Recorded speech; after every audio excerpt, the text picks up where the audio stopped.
and we are headed to the wonderful world of mushrooms. So drawing techniques.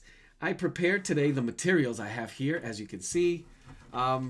Pencils, just regular. This is just an extender pencil holder. This is a 2B.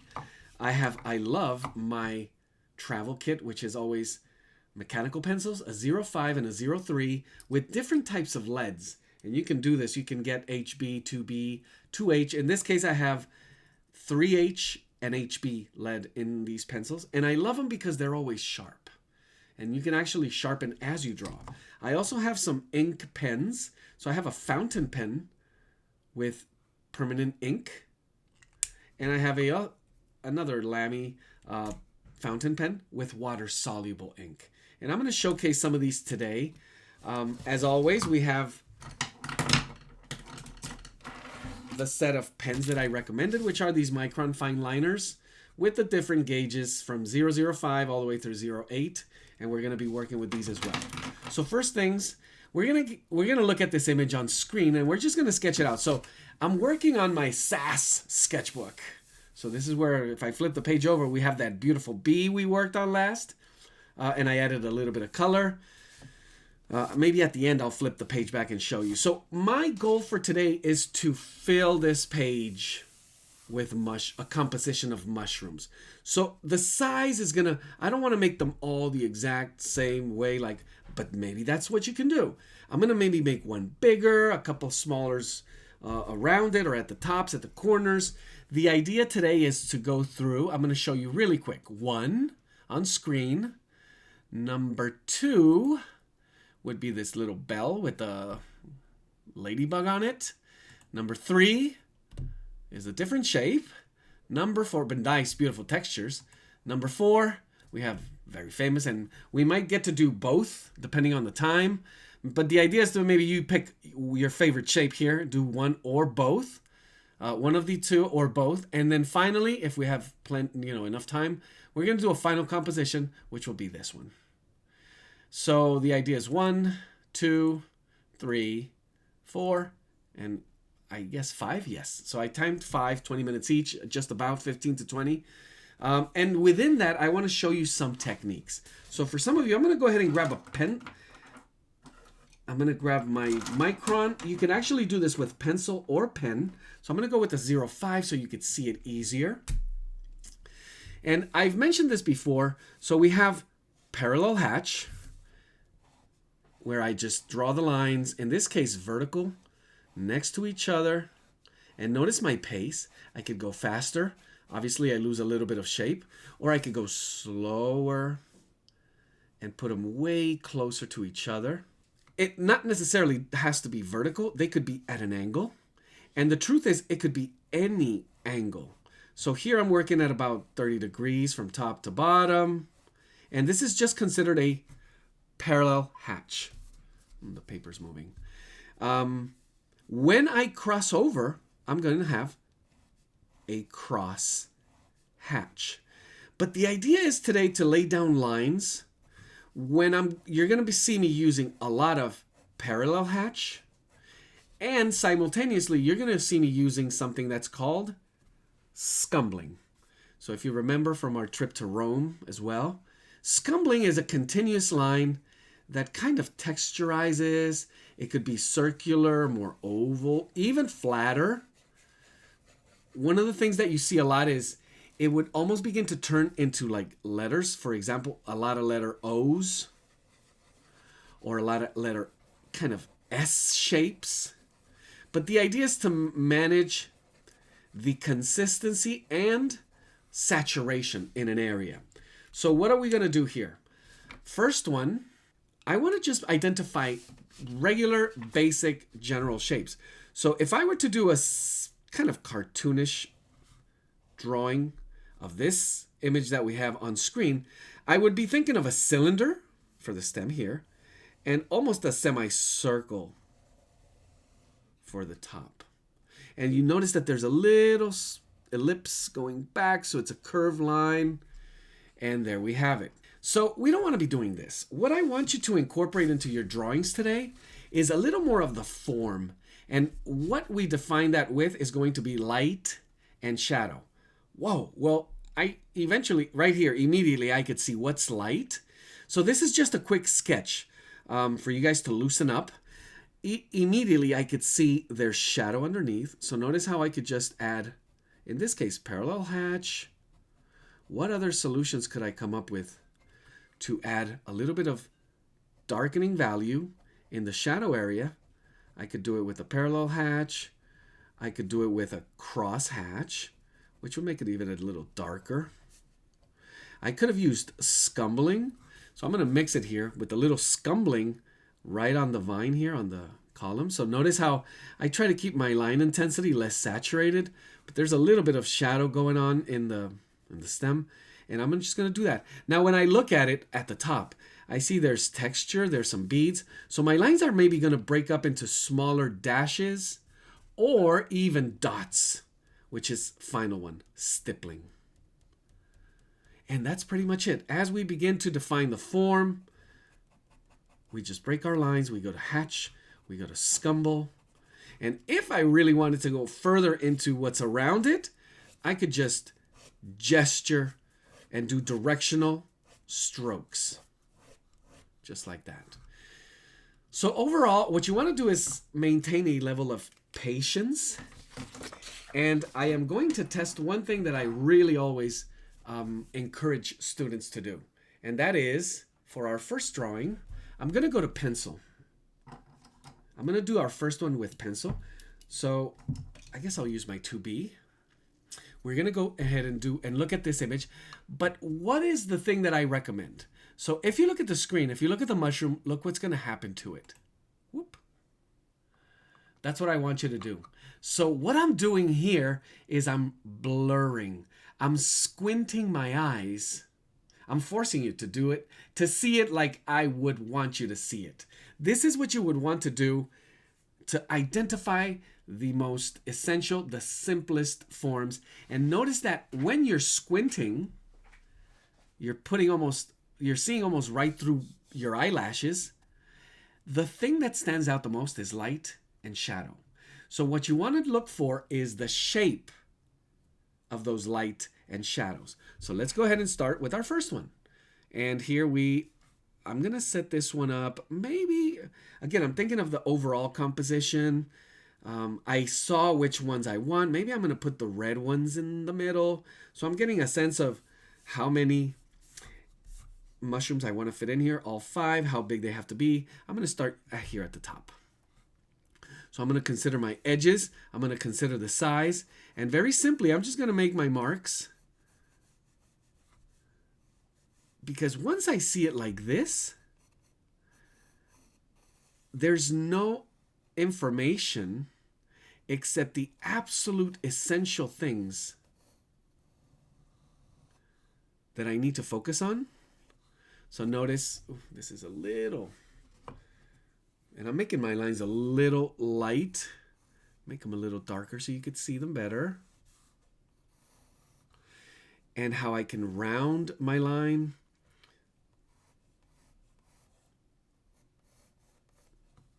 And I almost lose full track of what's going on with all of the detail in that stem. So in a way, this is going to force you to look closer, more general, and simplify your pencil marks. So change of plans. I'm going to switch over to a marker, and I'm going to go with a 0.3. So just so you can see the pen lines better.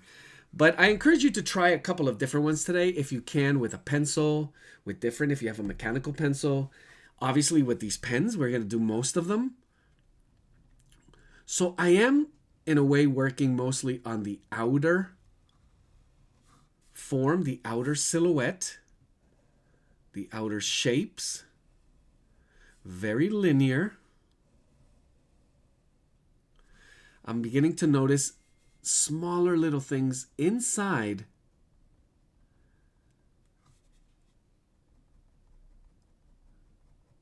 underneath, and trying to really capture with lines the absolute essence of the simplified information that I'm seeing here. And notice that you can begin to see it with less stress. That looks blurry. And you are allowed to draw them blurry. And you will eventually come to realize, oh, this might make it easier. When I limit the amount of information that I put in, that I can take in, I can actually focus on that exact type of line that I want to lay down. I'm going to be much closer to this type of drawing now so you could see it better.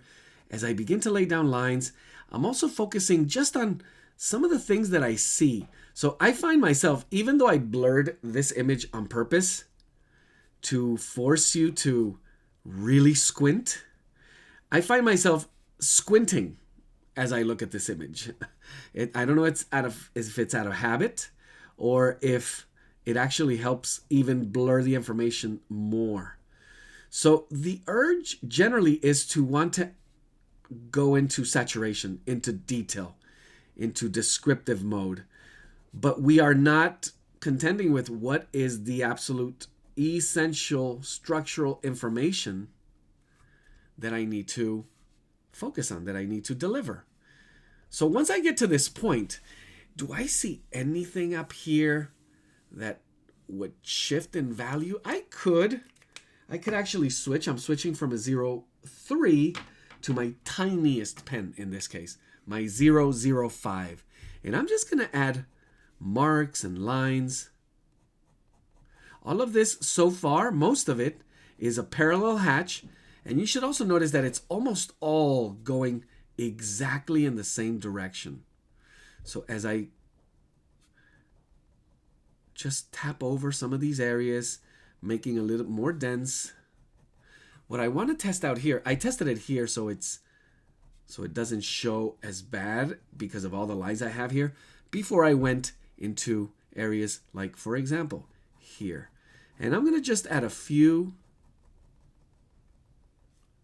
Now these lines are a little more curved, but just a touch. And I see a little touch of that right over here. So these lines are very delicate. They're hair thin. And the parallel hatch that I'm creating, it's not as saturated. I'm giving it a little space in between the lines.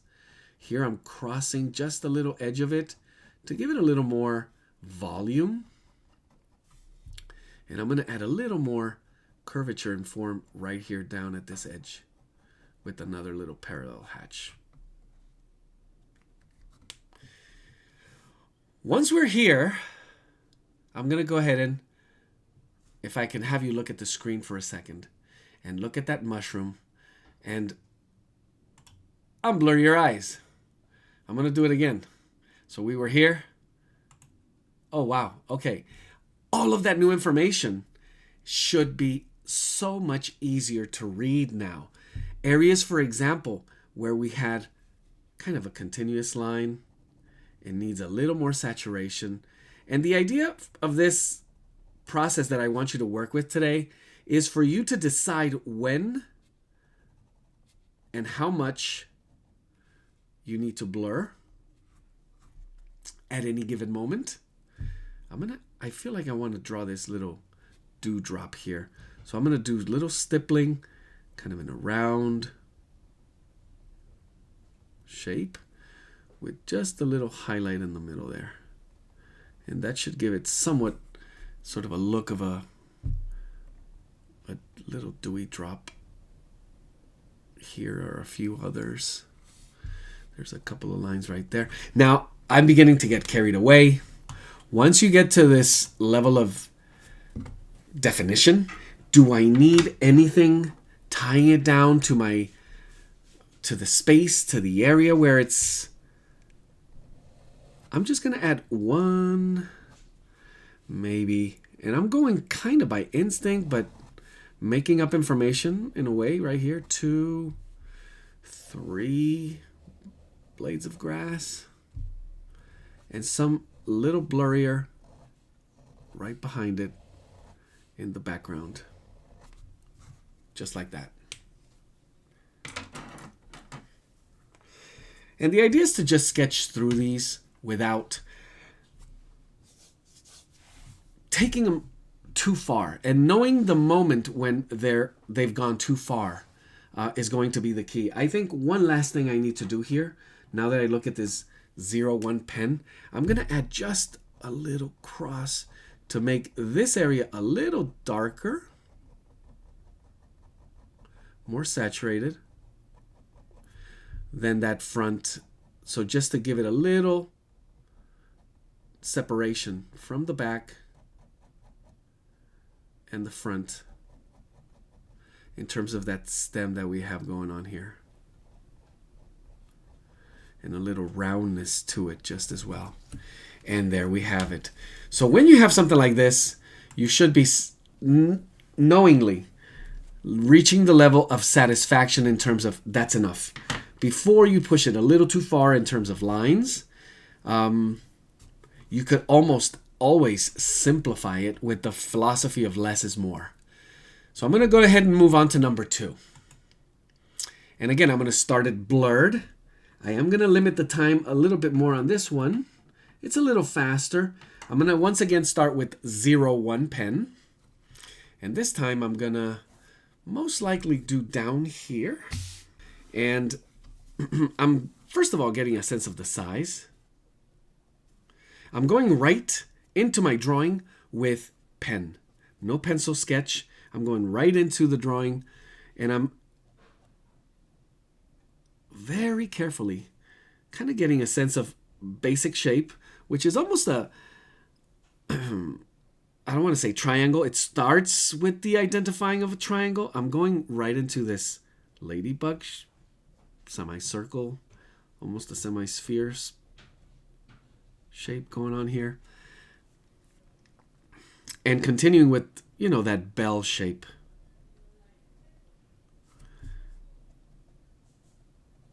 Not much to worry about in terms of light and shadow. The information is just blurred enough for me not to focus on mostly the texture. There's a little bit of kind of bending right at the edge. And now the one thing that I do want to get is this curve. So I'm going to slow down my line, give myself a couple of line markers like this to see if I have it somewhat. Because this curve, it shouldn't be straight. And I think I got it. So there's my marker as if there were just a little extra texture there. I'm going right into the stem. And there's a little curvature to it. Now the main thing here, I want to get the length. But I also want to get that thickness. Which, as you notice, compared to the top one, it's way thinner. Way thinner and just smoother. And there we have it. Just a little better. There we are. So, when I look at this, and I'm blurring, most of the effect that happens here, I'm seeing the little shadow underneath that ladybug. I'm seeing some light right on, a highlight right on there.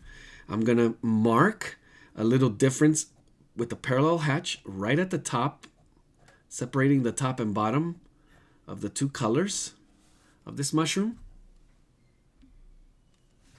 which happens right here. And I want those lines to kind of fade out at the tip.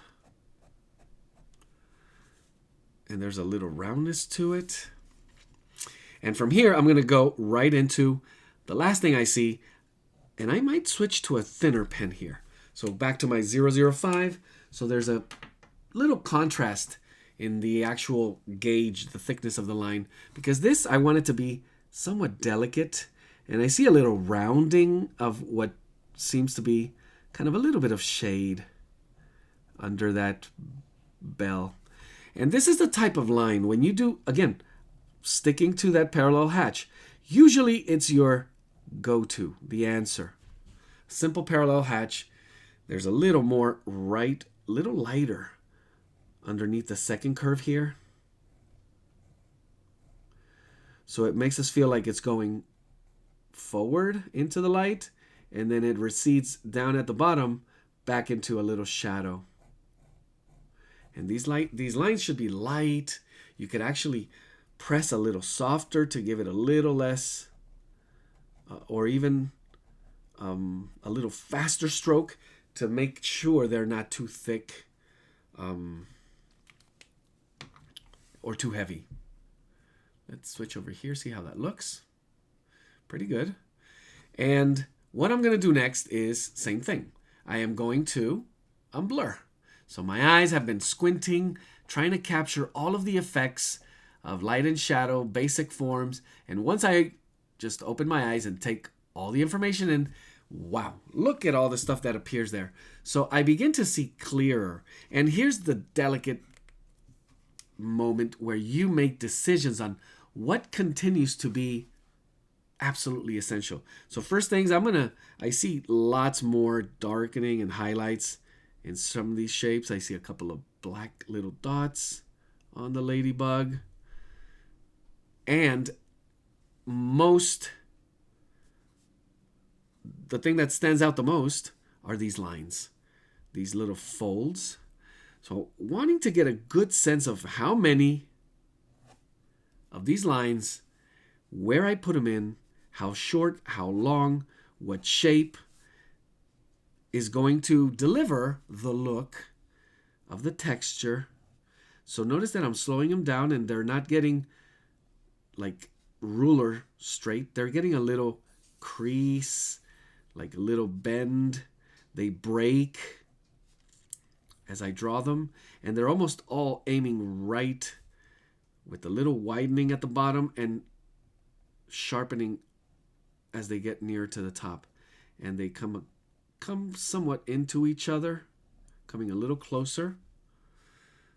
And there's tiny little folds right at the end.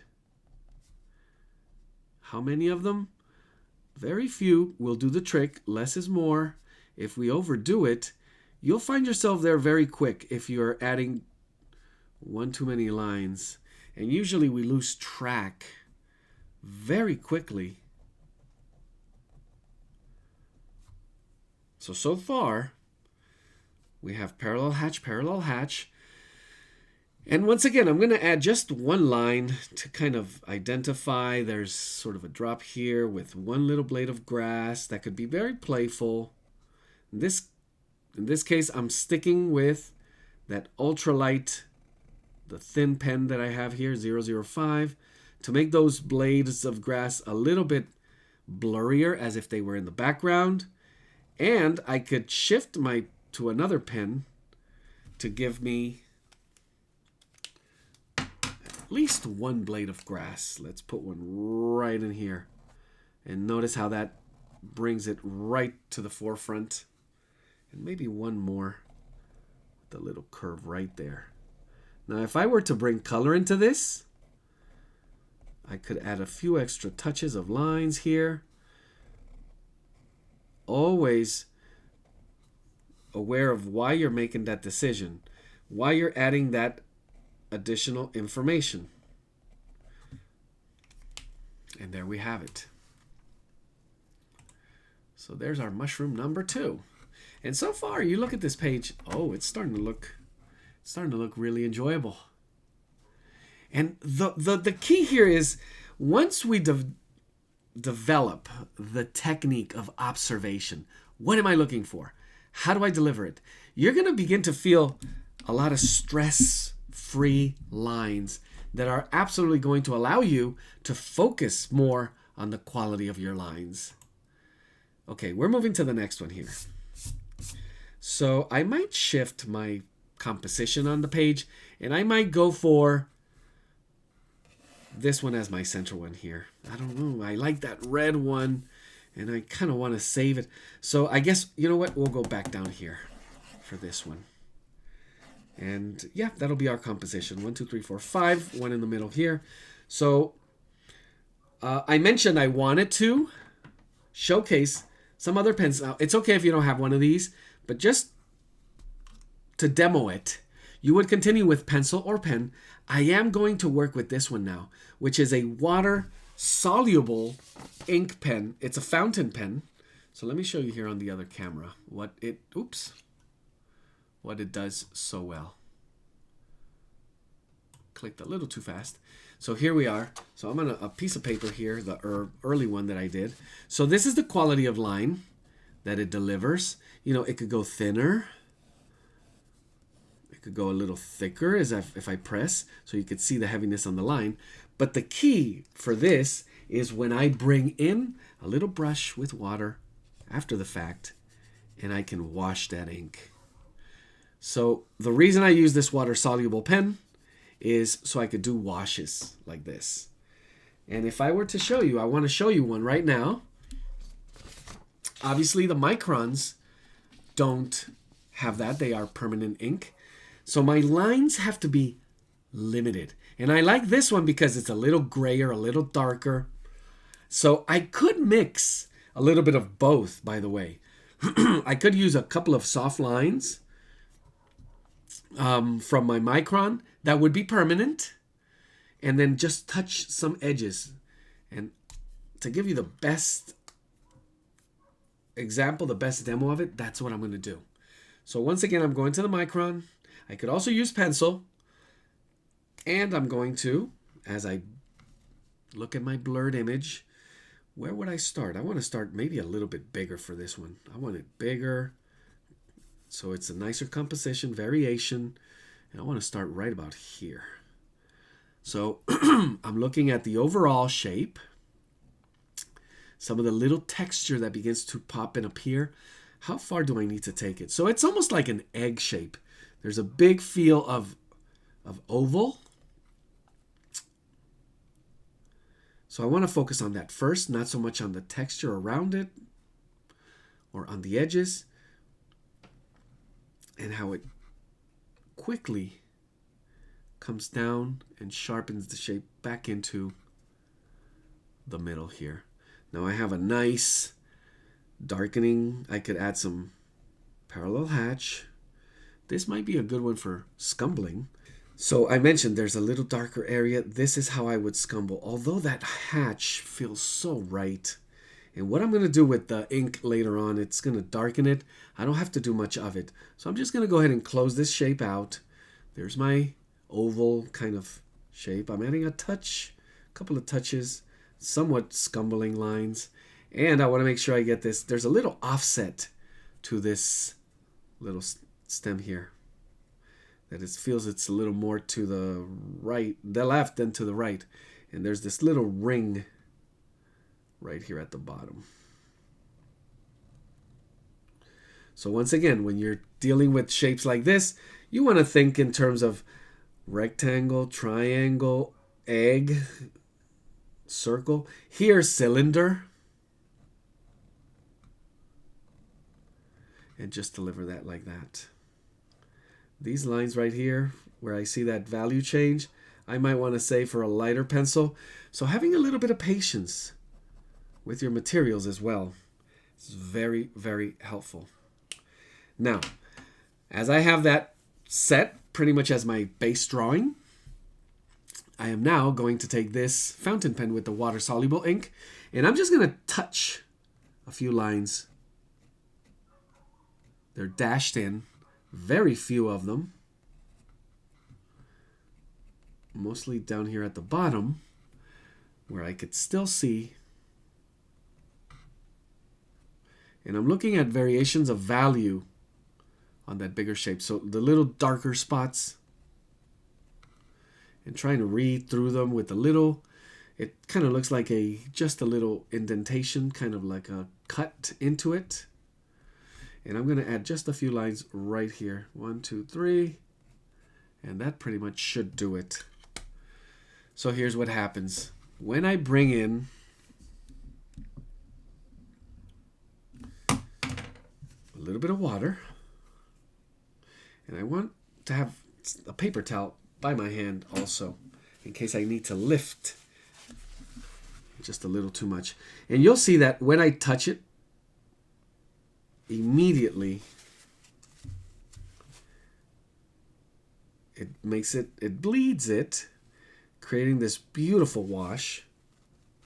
And as I lift just a little bit, because If you add too much ink in a small drawing like this, it overpowers it. It gets it just a little too dark. It is a softer look.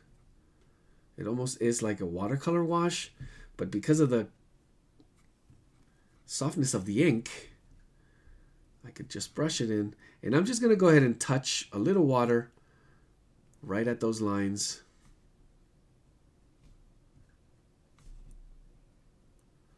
And this, in a way, enhances, replaces the effect that we were trying to create earlier with just line.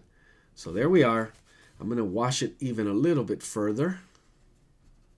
Just adding more water so there's a gradation.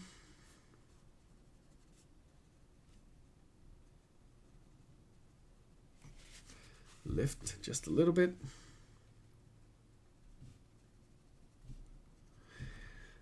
And right here.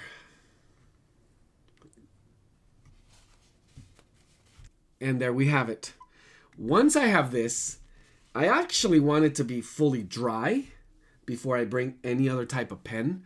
But I could, over the wash, and it's time for us to unblur. Oh, look at that. All of that information simplified. The difference between what we would have done if I showed you this image first and what we did looking at this one is the amount of line. And I'm not saying that there's anything wrong with adding more lines. It's just the amount of simplification and the benefit of it when you're going to get full rendering with strong, valuable information instead of just oversaturation. Your drawings absolutely immediately become stronger. You can say more with less words. So I always try to, and everyone's familiar with someone who talks too much and you wish will get to the point. That kind of feel with your drawings, where it could be said in just a few lines, but we want to just keep adding more and more. So drawing is that, communication. We're communicating an idea. We want to show you how beautiful these mushrooms are and how many lines would it take to do that. So I'm adding just more parallel hatches around some of these washes, which are, this paper is high quality, it's heavy, and it dried really, really fast. Plus I didn't add a lot of water. So as I begin to add just more parallel hatches in some of these areas, I'm going to scumble a few of them, as you can see here, just to break up a little bit of that texture. And step back every now and then, look at it, take it all in, and notice that when you're almost there, you want to be aware. So when you can call it done, it's a conscious act. It's okay, that's where I was headed, and that's how I got there, and that'll do it. And there we have it. So you notice the difference between these and this one with a little pop, a little wash. They immediately become volumetric. You're dealing with a different sense of obviously light and shadow. There's gradients. That line can only go so far. But that's, again, we're going back to that. I just really wanted to show you that. And let's go to the fourth one. So here it is. Now this one is going to, we're going to have to consider color, or do we? So my idea here is we might have time to do both, do them a little faster. There's a lot of detail, and that usually slows us down. Going back to my 0-1. So you need to consider if you're doing one or both. And I am going to do both really quick. I'm going to simplify my line. I'm looking at the information that I have here. I want to get a good sense of how far down, how far left, right, top and left I'm going to be. So I'm going to look for some of those markers. So this is going to be my bottom of the drawing here, and just about the top.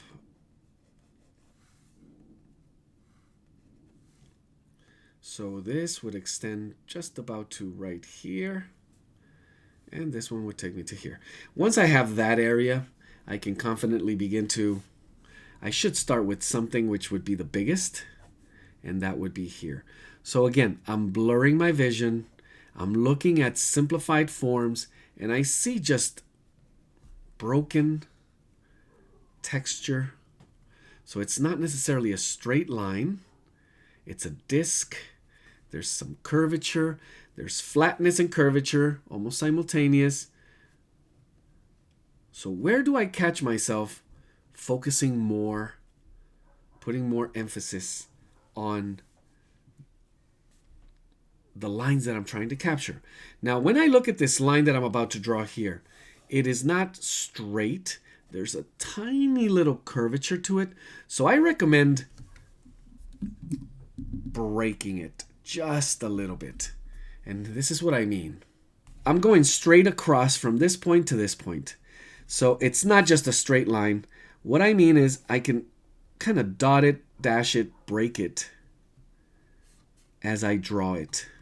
And it gives me just a better chance, because I'm drawing with a pen, to make quick corrections in the direction or just reassess. And I think I got it there. And I'm also going to do the same with that line to the back. So I'm kind of just hinting at it, how wide it is, looking at that shape of shadow.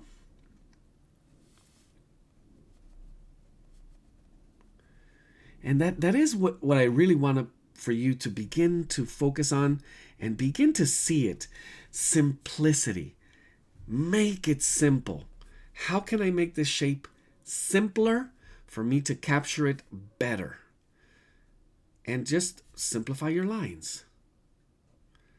Break them. Give them character. So notice that almost all of them are totally broken.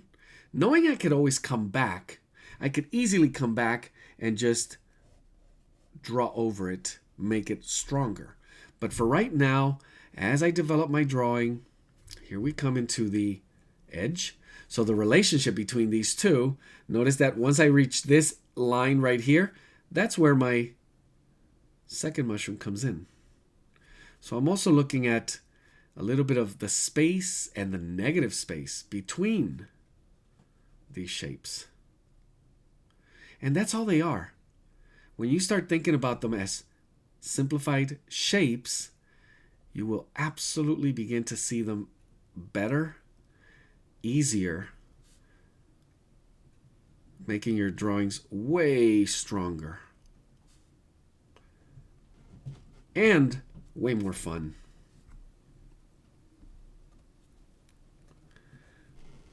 Again, this blurred image here, I kind of know what's happening, but I don't want to make up information that I'm not 100% sure about yet. So that's one of those fights, the struggles of, oh, I know that this is like a fold and it gets dark, so I make up the information. What I want to do is just stick to literally looking at what is there in front of me. And what's in front of me, it's a blurred, simplified shape in somewhat of a variant and kind of varying value, light and shadow. There we have it. So before I move to the next, I do want to remind you that when you're looking at this, you can always very quickly unblur your eyes. So if you're out in the garden and you see these mushrooms and you're going to draw them and you blur your eyes, and you look for that simplified shape, you look for those light and shadows, you can always unblur and kind of confirm the information. Okay. And then blur them again as you make choices and develop some of those lines. So I look here, and what I'm looking at is the underneath area here to see what kind of texture, what kind of light is happening under there. And to confirm is with when I blur it, if I have that correct. So at this stage, I guess we can go to full information, but reminding yourself that right now what we want is simplified, continued simplified lines. I'm going to go with a little bit of a side parallel hatch, just giving it a little more form as if it were rounding in the back. I want to take my time to draw these lines, and I'm still using the 0-1.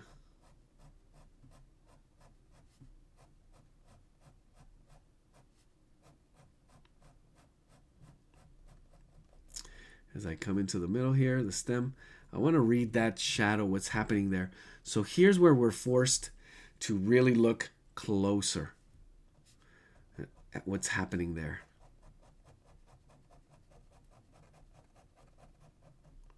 As I look closer, it almost looks like pretty close to the same value, but I'm going to choose this lighter line only way closer. They're almost stepping on each other, these lines, and I'm just choosing to have them scratchy as I lift right at the bottom, and it automatically creates a texture. And it's kind of the texture and the value, meaning the darkness that I was looking for. And the most important thing is it also creates a difference between the back, what was happening back here, and here in the front. And I might be able to add a little extra saturation. And I haven't even dealt with the front of it yet, which we will in a second. But already it begins to look very strong. I'm going to extend some of these lines, and I'm going to give them a little bit of shape. If you could see how I'm bending and curving the pen and lifting right at the end so I could capture some of that light shadow. We don't want to forget our reference. We want to continue looking at it. And you should be looking at it more than you're looking at your paper. One of the biggest, I don't want to call it a mistake, but tendencies that cause not insatisfaction, I guess, but distress is, how did I not get the shapes? Well, you weren't looking close enough. You took your eyes off of the subject of your reference, and you were making up information, most likely. So notice how here it gets a lot darker. So I'm putting those lines a little thicker, a little closer to each other, a little more saturated, but it's still a continuous parallel hatch. And I'm just right from the edge, running it to a little bit of, a couple 2-3 millimeters. And making it just darker underneath where we could see the form reveal itself. There's a couple of indentations, a little bit of texture, but this one's in the light. And as my line begins to loosen up, we can get a little more gestural, more creative. Now, areas like this, I want my line to remain consistent, so I'm going the opposite way. So I was going right to left, top to bottom. Now I'm going left to right from top to bottom here, just to mimic the direction in the opposite, like a symmetrical read of the side. And I want to make them darker here as we soften them out towards the edges. And I'm going to give this 2 passes. So one is a parallel hatch, and then I'm going to come over with just a little bit of a cross hatch. That also gives it a little bit of that texture.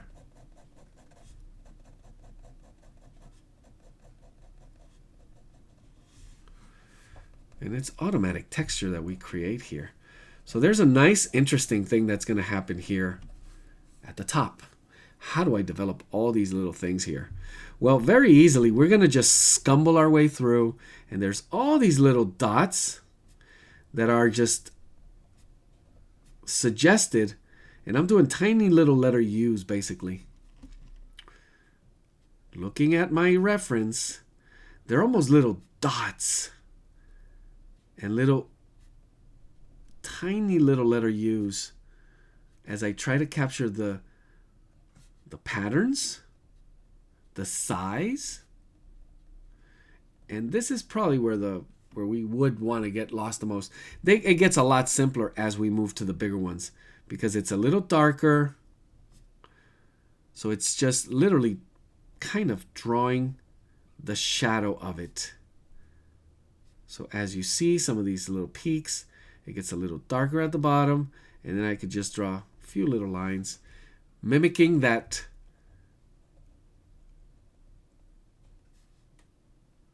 little decorative thing it has there. I know it's not decorative, but for me right now, that's what it looks like.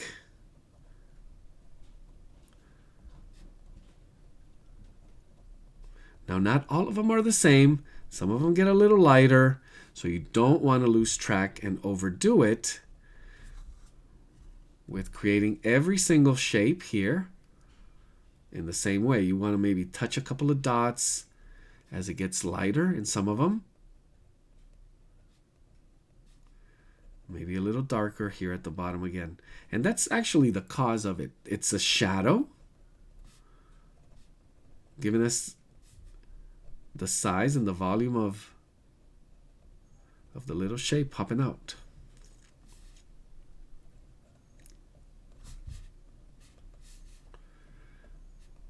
And as I move my way through it,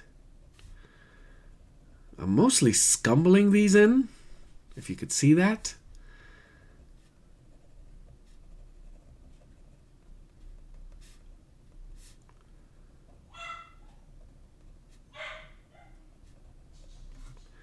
And just trying to get a little bit of the patterns, closing out some of these forms without drawing the entire thing. I'm just kind of suggesting it. So there's the shadow and there's a little bit of the top of it, just with a few dots. And there's some that even come outside the form, like here, here, this one up here.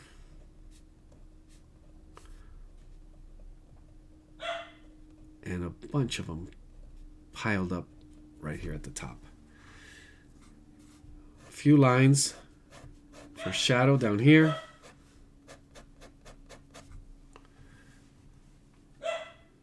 Let me show you what that looks like. So, wow.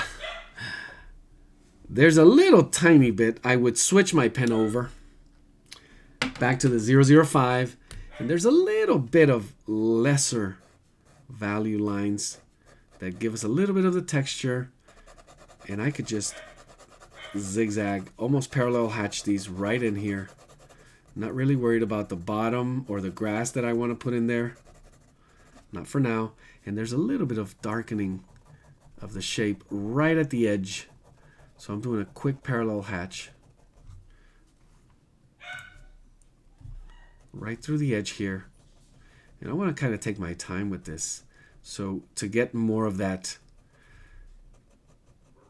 realistic effect of curvature, of light, right, bending downwards into the shadow, we got to curve these lines just a little bit. And as we get closer to the edges, we curve them even more.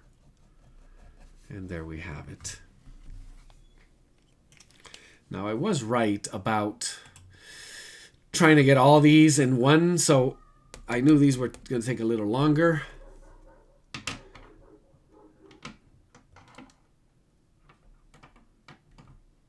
I'm going to move to our last one. So this one I'll finish as homework. And if you guys if you guys try to do both, then we'll do the other one for homework or just after. And we're going to move to the last one. But basically it would be the same thing. We have the same effect of light, shadow happening just underneath with the hatch, and a little bit of the same down and out into the shadows of a gradient effect with the same effect of the cast shadow little tiny little specks that are popping over. And that would be it right there. And how much value, how much contrast we're going to create, we saturate those lines. As I look at this one, I kind of take a fresh look. I want to maybe darken this front here just at the top. So I give it a little second pass, cross hatch it. As I step back for a second, look at it again. That already looks better. Notice how there's volume in it almost immediately. And let's go to the last one. So here, once again, here we see it best. Where we have that light shadow effect. Because there's definitely clear light. We could see it. We could see it way easy how it's coming in, where it's coming from, and clear shadows as well. So what I want to do is, once again, design, kind of think of composition, where they're going to be, and I'm going to do a quick 1, 2, 3, knowing that this is my top, and I need to go just within this. So I'm visualizing kind of a rectangle where they're going to fit, and I'm going to go ahead and just draw it in. This is just freehand. A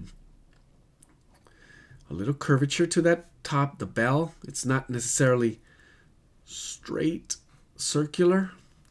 There's a little kind of, I guess, yeah, you call it a bell effect here.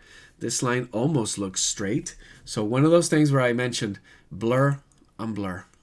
Huh, look at that. I didn't even see, you could see the back side of the bottom.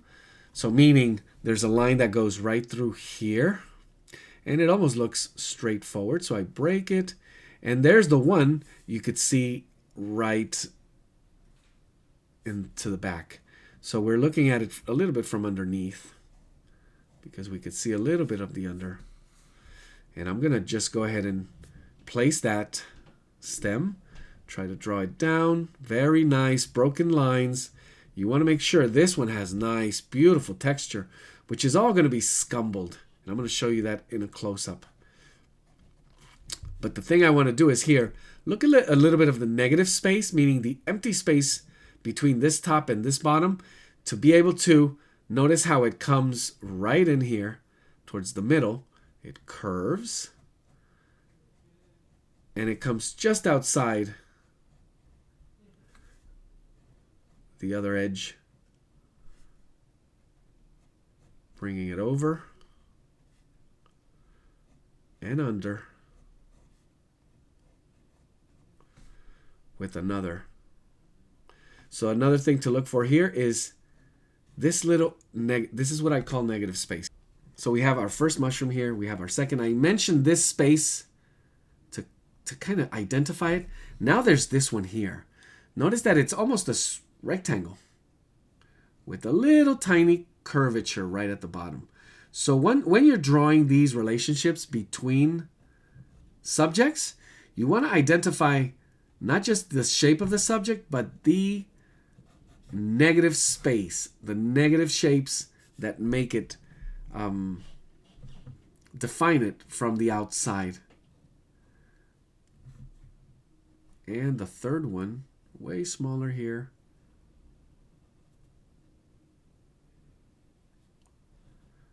Take a little bit of liberty here with the shape of it. And there we have it. So what I was mentioning before was this. We have these, and I'm going to go right into the texture of this. So this is one continuous line. I kind of lift it here and there, but it's a scumble, but they're long, elongated. I could break them, but they have texture within them. So the lines themselves, and notice that I'm on the shadow area. So even as I add these lines, I add a little saturation. The texture that we find here, we could draw it just by shaping our line. So it's kind of a scumble hatch in a way. And it's a broken hatch. You'll see it clear when I do it here. So it's almost going into a little bit of a flat S shape. But most people would call these straight lines. So there's a little bit, kind of a, I'm going to say it like a snake. Just a little tiny bit of a snake motion there into that line. And you immediately develop your texture just like that. So I'm going to differentiate with a quick sort of a hatch, dotted dashed hatch right underneath to give me just a little bit of darker value underneath. Cross hatching right over this one. And notice there's light at the other side. So what I'm doing is I'm leaving the back edge light. And I'm doing the darkening of the value just at the front top. And then most importantly here, when I take you back to this view, notice where the light and shadow is, especially up here. So we notice that we have some light bouncing, but we have shadow going on here. And we have some shadow rolling right in here. And the other things might just be a shift in color right in here.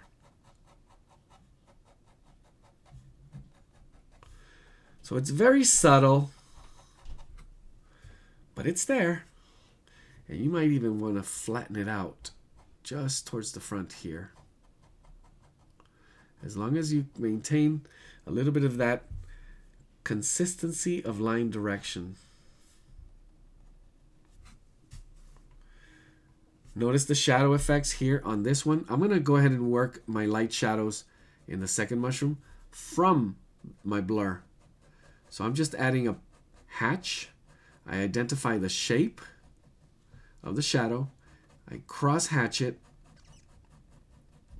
And then into this stem, I go into another parallel hatch, very saturated, and try to identify the light all the way down.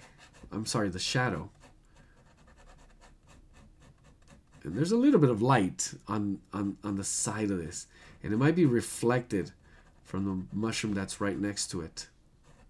And I minimize the texture on this smaller one because I know it's not as obvious as on the first one we worked on here,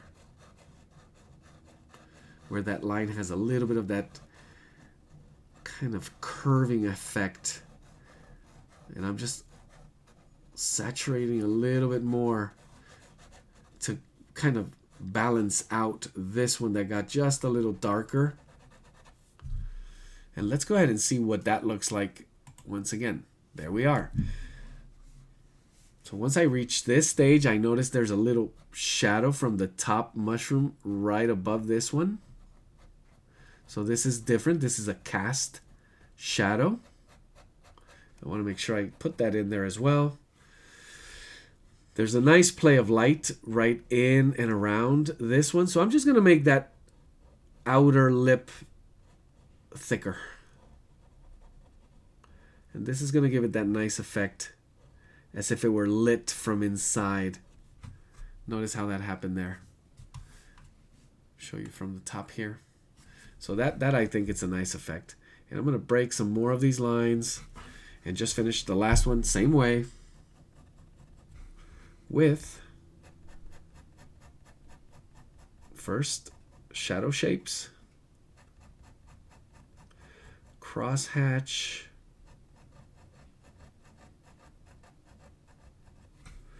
and then parallel hatch.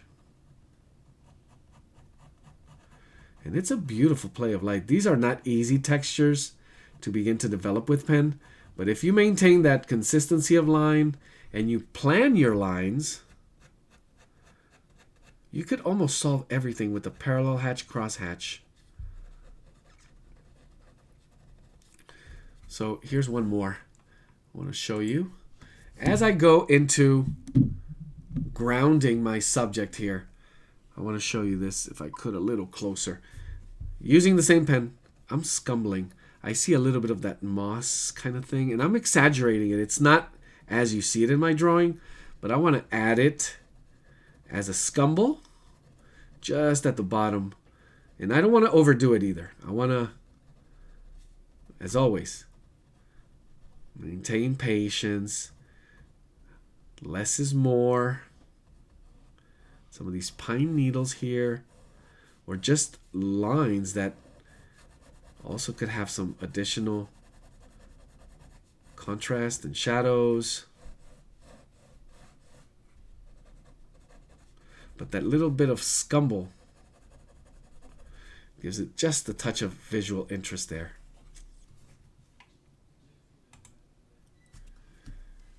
And there we have it. Wow, that was a drawing marathon. And before you leave, one last thing I wanted to add to this. Introducing this pen once again, but any brush will do. Once you have a drawing like this, the next obvious step would be, should I? Could I? Obviously, if you're working on the right type of paper, would be to bring just a little addition of color that I'm going to encourage you to begin to explore. And as I begin to plan more and more of these sessions where we mix and we look at different techniques, I'm going to want to introduce line and color techniques that you could then begin to explore and kind of stylize in the way you like. The idea is, do you like line more than color? Do you like color more than line? And you'll realize that there's going to be this fine, beautiful dance. And I call it's a balance of finding that perfect harmony of line and color. Now notice here, the lines are so strong that that touch of color is just icing. If you could call it anything like that, icing on the cake. It doesn't overpower it, but at some point I could begin to add too much color that would kind of overpower the lines. So how much is enough?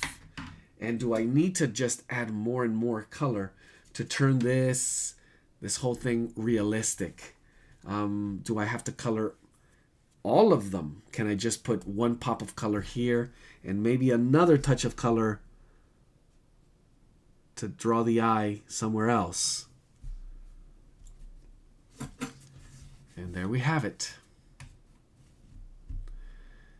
So I hope this was fun, and I hope you enjoyed it.